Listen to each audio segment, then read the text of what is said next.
it occurs to me that eventually the little patch of hair up there is going to turn into like a unicorn horn.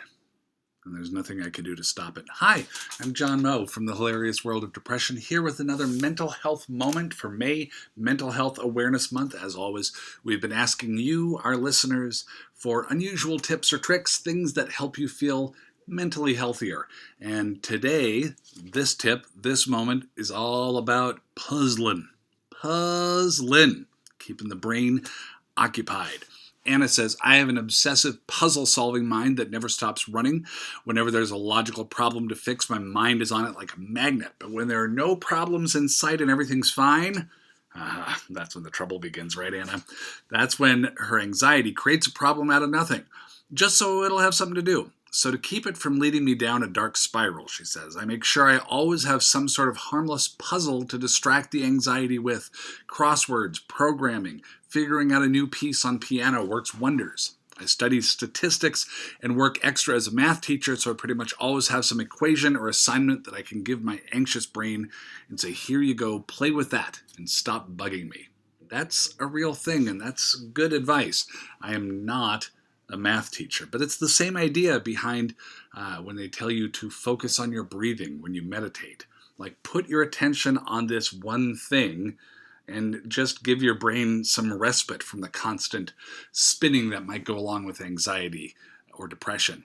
Elspeth writes, crafting, things like paint, crochet, and cross stitch.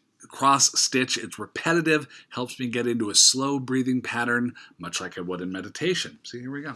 It helps me calm my racing anxiety brain, keeps my hands busy so I can neither eat my feelings nor pick my cuticles to shreds. Oh, Elspeth. And confidently creating something pretty helps combat the depression. I think there's a lot to this. I personally can't do math or play the piano or cross stitch, but crosswords, I am all about the crosswords. I went through a really nasty dive a few years ago, and right around the same time, I had received as a birthday present, I think it was, a book of New York Times Sunday crosswords. So like 50, 75 of them. And I just lost myself in them. I would just take these vacations and just do these things all the time. I would do them before bed. I would do them when I woke up in the morning. My wife would say, it's sort of unusual for people at 6:30 in the morning as their kids are getting ready for school to sit on the couch and do Sunday crossword puzzles. And I said, well, yes, I'm an unusual person. But it's true. It keeps the brain occupied on a specific thing. You get the satisfaction of finishing the thing. Like, I still do the Sunday crossword in the New York Times every week, and my kids no longer think it's unusual that Dad spends all his time on Sunday morning focusing on this one thing, and then when he completes it, it goes in the recycling. But to me, it's helpful. It makes sense. So thank you so much, Anna. Thanks, Elspeth, for responding to this. A reminder, you can go to hilariousworld.org/donate to support the Hilarious World of Depression. Your donations are a big part of our budget, and you are the reason we're able to keep going. We like keeping going. We like the show to be strong and vital, and we have big plans for the future. So please consider donating at whatever level you can at hilariousworld.org/donate.